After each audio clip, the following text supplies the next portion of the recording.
Hola, bienvenidos a Metodología con Iván. Vamos a ver cómo va a ser este otoño-invierno 2024 y 2025. Empezamos. Vamos a empezar cómo será la precipitación en otoño. O sea, cuánta lluvia caerá, cómo será de precipitación. Pues será normal en el centro y norte de la península. Normal, o sea, quiere decir que lloverá lo normal, ¿vale? Y en los Pirineos será muy lluvioso, o sea, más lluvioso de lo normal. Los Pirineos va a llover más. Si acaso de ser aire frío, de entrar aire frío, sería más nevoso de lo normal. En los Pirineos, ojo. Y luego ligeramente más seco de lo normal en el oeste, en la parte oeste del Mediterráneo. Una pequeña parte, una zona, esta zona solo, ¿vale? Sería más ligeramente seco. Y normal en el centro y norte de la península. Temperatura en otoño. Normal en gran parte de la península, Pirineos, el norte de España y el centro. Normal en gran parte de la península. Casi toda la península estaría normal de temperatura. Quiere decir que hará temperatura normal de otoño.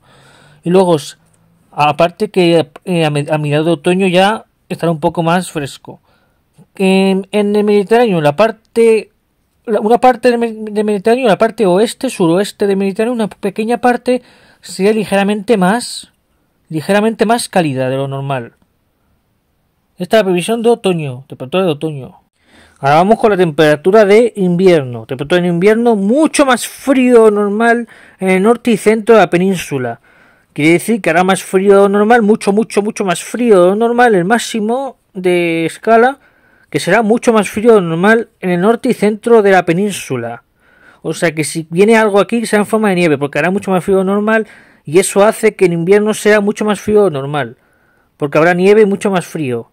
Ahora, ligeramente más frío en la parte suroeste. Antes dije la parte suroeste, me había equivocado, era la parte sureste de la península, que va a estar más cálido y menos lluvioso normal, ligeramente. Pero ahora es ligeramente más frío normal en el suroeste de la península, esta parte. Y luego normal en la otra parte del sureste de la península. ¿Vale? Precipitación en invierno, o sea, precipitaciones. Más lluvioso normal en el norte y centro de la península.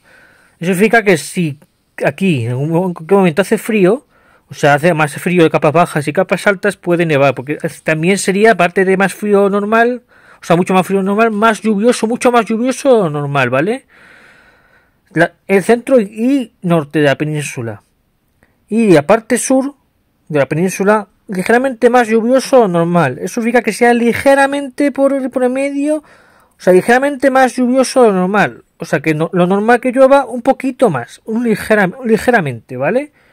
De precipitación en invierno.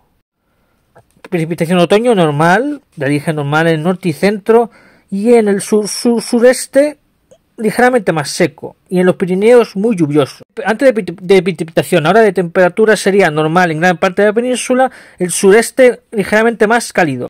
Temperatura en invierno mucho más fría de lo normal, ligeramente más frío en el suroeste y normal en el sureste.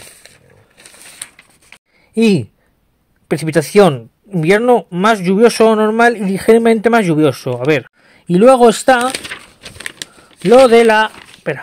Vale, luego tendremos los efectos de que está colapsando la MOC. Primer efecto de, obviamente, antes de que colapse la MOC, es que Europa presenta un clima seco, o sea, presenta sequía.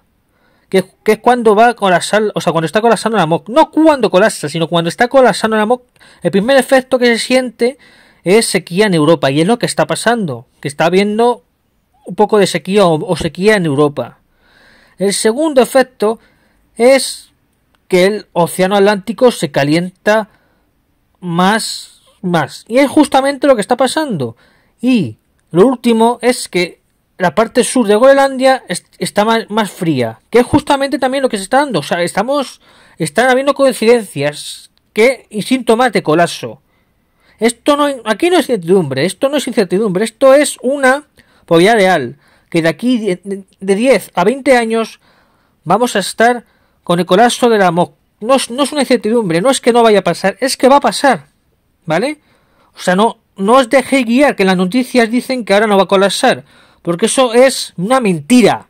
Una mentira como la compra de un pino, es como un templo, una mentira como un templo.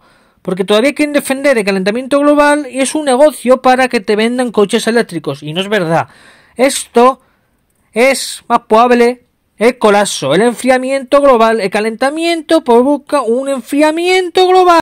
Que no podemos meter a 4 millones de personas, o sea, 4.000 millones de personas dentro de España.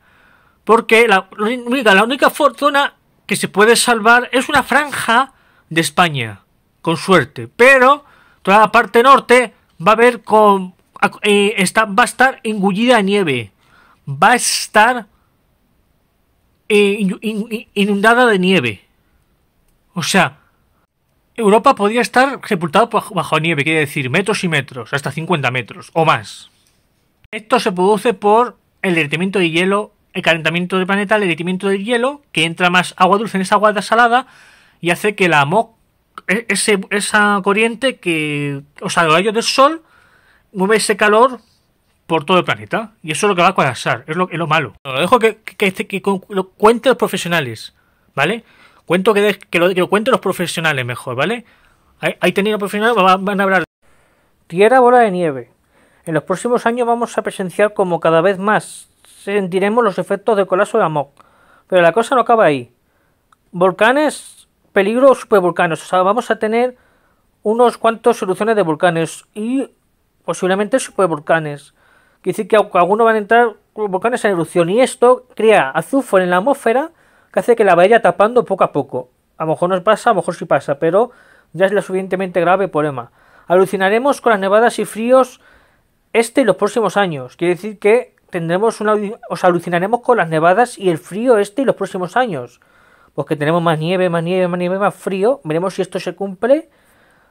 También hemos sentido el verano pasado, en mayo o junio, una anilla atlántica. Quiere decir que se ha formado un enfriamiento, o sea, ha habido un enfriamiento en la costa del Atlántico. En el sur Atlántico, un pequeño enfriamiento de aguas, ¿vale?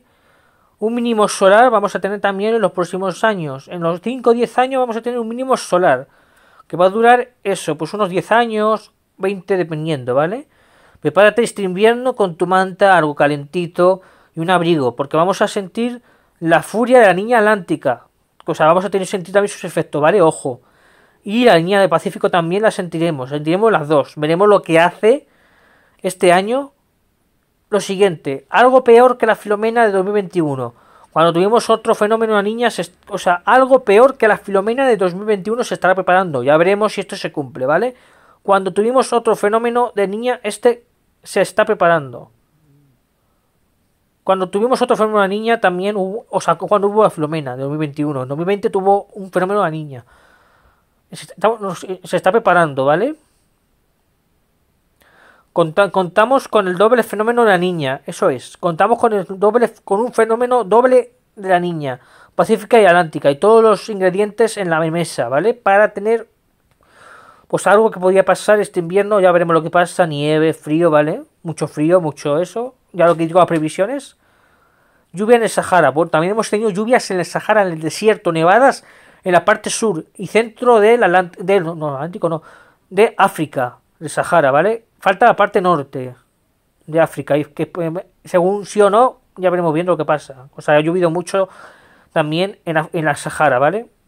O sea, vamos, en puro desierto, que el desierto suele ser seco y con pocas precipitaciones, ¿vale? Los cambios de la Tierra son impredecibles e inesperados. Esto significa que, claro, que un cambio de la Tierra puede dar un giro de 180 grados y no está preparados en ello. Y va a pasar una cosa que va a pasar sin que estemos preparados, ¿vale? Porque va a venir de repente, o sea, en el día menos esperado, en el año menos esperado, o dentro de unas décadas, inesperadamente, va a venir un cambio de estos que va a ser inesperado. Un giro de 180 grados, que pasaremos de calor a frío. Es inesperado, vamos. Impredecible y inesperado. Muchas gracias.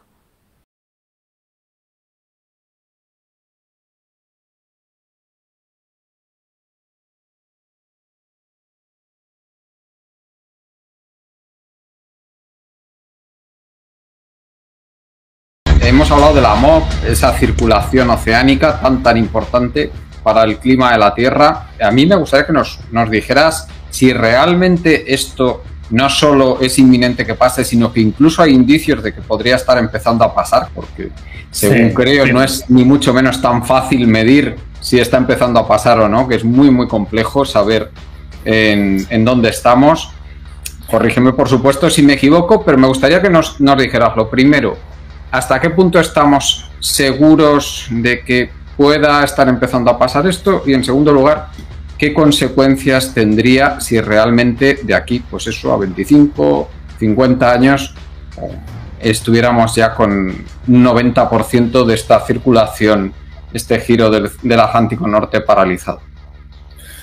Bueno, lo primero, porque además todo el rato hemos dicho AMOC y a lo mejor hay algún oyente que no sabe de qué estamos hablando. AMOC antes del 2100, pero también hay que decir que los modelos del IPCC no contemplan la posibilidad de que se forme la mancha fría en el sur, una mancha de agua fría en el sur de Groenlandia hasta un calentamiento global de 2 grados y la llevamos observando desde que hay un calentamiento de 1 grado. Lo que hay que decir que los modelos del IPCC, pues este fenómeno en particular no tienen bien parametrizado, no tiene resuelto. Esto está claro.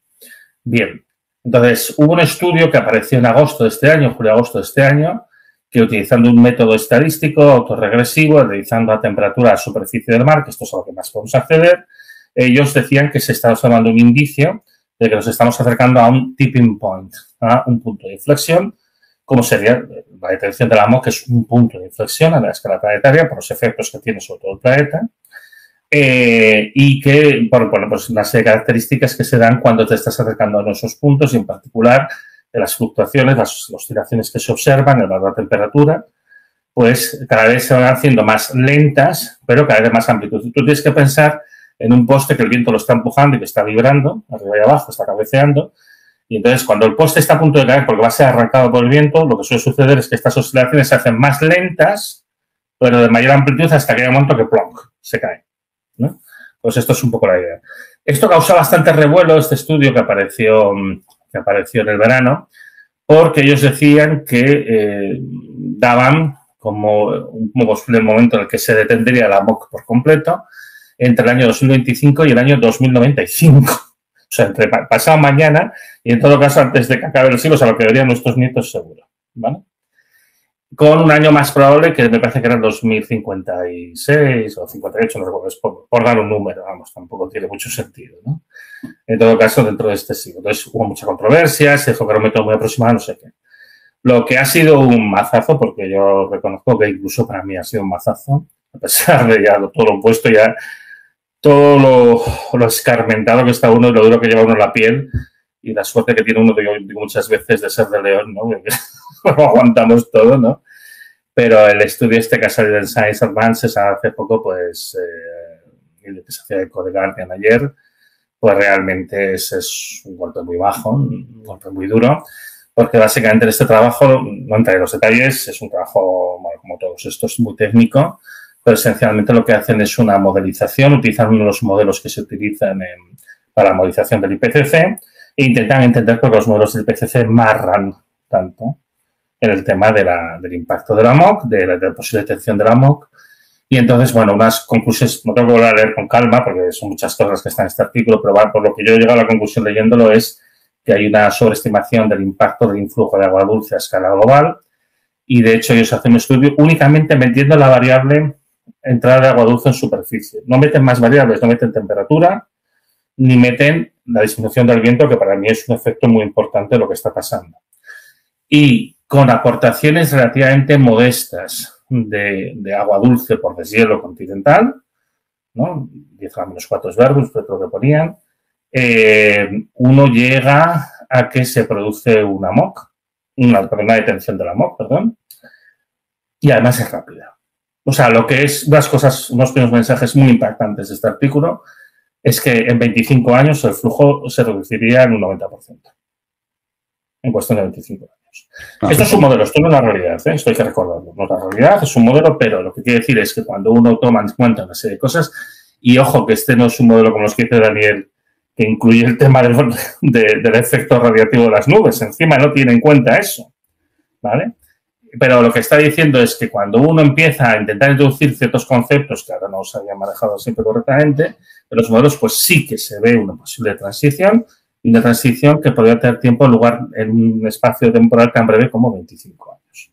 Entonces, bueno, otro de los mensajes tremendos que lleva este artículo es que, de acuerdo, insistamos, esto solo es un modelo, no es la realidad, pero nos da una serie de ideas, es que en Europa se produciría un enfriamiento, ¿no? Digamos, al resto de factores iguales, de 3 grados por década.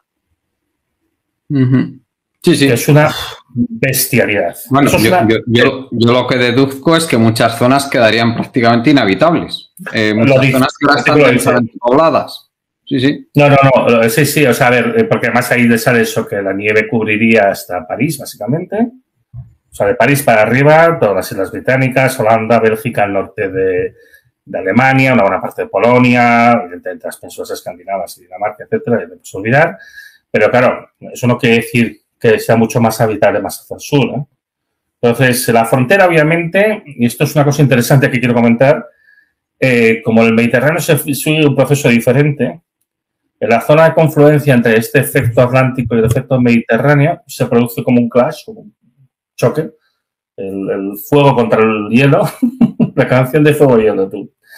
Bueno, y entonces allí seguramente las condiciones serían mucho más vivibles. Entonces, en ese sentido, la península puede tener suerte, Italia puede tener suerte, Grecia puede tener suerte. El norte de Europa que estaría condenado. Yo hay una broma que hago desde hace algunos meses, ya alguno me lo habéis oído, ¿no? Yo ahora estoy aprendiendo alemán. Y la gente me dice, ¿cómo te pones tú a aprender alemán? Más con lo difícil que es. Y yo digo, hombre, para cuando vengan ya los climáticos, inglés y francés ya sí. Y es que este es, bueno, es humor muy negro, pero bueno, es que la gente no piensa lo impensable y a veces hay que empezar a pensar un poquito lo impensable, ¿no? Pero bueno, en fin. Bueno, y yo, Antonio, que me gusta mucho la historia de la ciencia, yo lo que deduzco de las cosas que he leído ya desde hace muchos años es que esta estabilidad climática del Holoceno es mucho más frágil de lo que nos pensamos, ¿eh? Exactamente. Sí. Es que, de hecho, el contexto del libro, mira, en el libro del final de las estaciones, el artículo que da nombre al libro, hablamos de esto. Hablamos de los tipping points, de los puntos de los retornos climáticos, además con especial importancia la AMOC, y además es que, ¿sabes qué sucede? Que es que tenemos muchos indicios de que la AMOC ya se está parando. Porque en Europa hay sequía. Y es que el primer efecto de una ralentización, porque los efectos se empiezan a notar cuando se va frenando, no cuando se ha parado del todo o se ha reducido el 90%. Esto es progresivo. Entonces, el primer efecto que tú notas es este, de que hay una disminución de la humedad. Entonces, en Europa hay sequía en este momento. Pero es que además, esto, pero la siguiente cosa que ves es el Atlántico Norte se calienta más de la cuenta. ¿Qué es exactamente lo que estamos viendo? Es la cuenca oceánica que se está calentando más. Pero que además se tiene que producir un desplazamiento de la ICT hacia el sur, lo que comentábamos antes. Y es lo que se está viendo. Es decir, estamos viendo indicios que cuadran perfectamente con las observaciones que tenemos. Con lo cual, si esto es así, bueno, pues 2 mensajes que yo creo que no pueden ser más terribles. Uno, hay un riesgo real. No hay certidumbre. Aquí no hay certidumbres. Esto no es, como dice a veces la gente, pronósticos o profecías. ¿Qué cojones? Esto es lo que es, perdón, ¿eh? Pero aquí lo que vemos es, bueno, unos indicios y un tema de gestión de riesgos con un conocimiento limitado que es el que tenemos, pero que tampoco podemos desdeñar. Entonces, los indicios lo que nos dicen es que hay un riesgo real y que además, cada nuevo estudio que sale, pues lo reafirma más, de que se produzca una transición que a lo mejor ya está empezando y que podría ser tan rápida como unas pocas décadas, en las cuales la mayor parte de Europa quedaría inhabitable. De hecho, este artículo que comentaba ahora mismo dice que la magnitud sería tan grande y el efecto tan rápido que no hay adaptación posible. Lo dice explícitamente. Ya que unos científicos pongan esto en un artículo que ha sido publicado en Science Advances, ya es muy significativo, ¿eh? O sea, quiere decir, da una idea.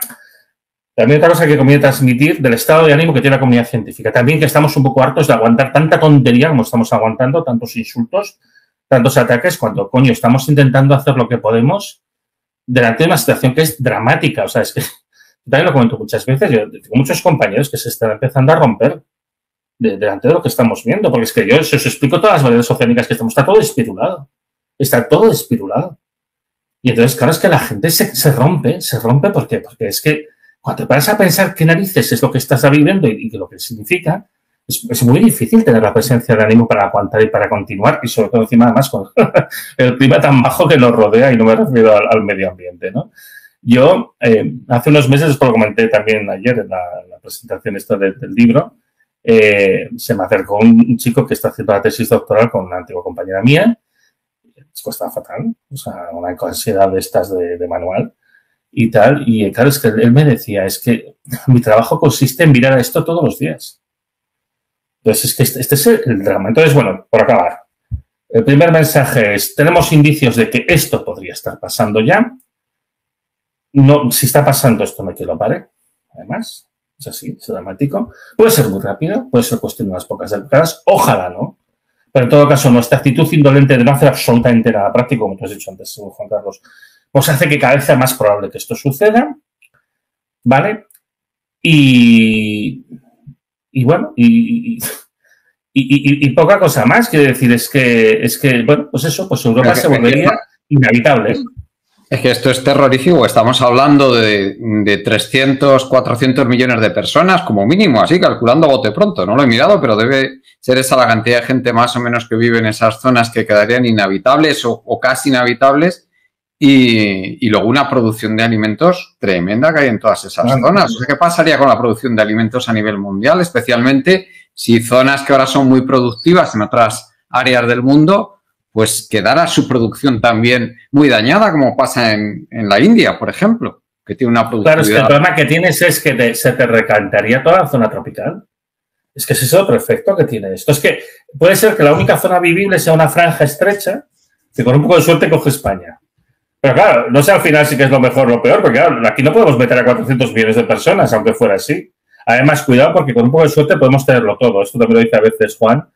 Pues yo lo digo, mira, yo en el caso de España, como es una zona fronteriza, no sé si vamos a convertirnos en una tundra congelada, en una extensión del desierto del Sáhara, o en un país con un clima tropical tipo Brasil, que de hecho estaría el mejor de los escenarios posibles. Y Juan dice, no descartes que pasen las tres cosas en distintos tiempos. Claro.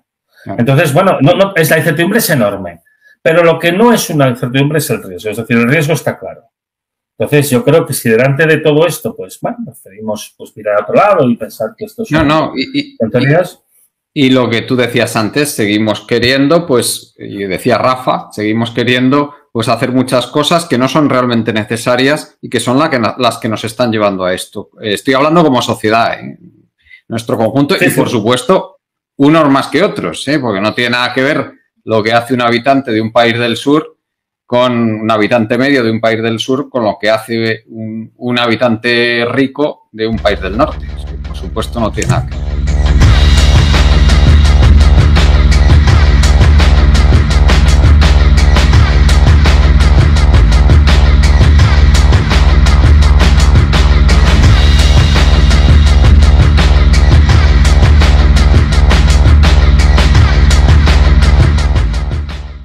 Ya tiene narices, a la altura de Oporto, el potencial convectivo del Océano Atlántico, cerca ya de las costas de Portugal, era que permitía huracanes de esta categoría 4.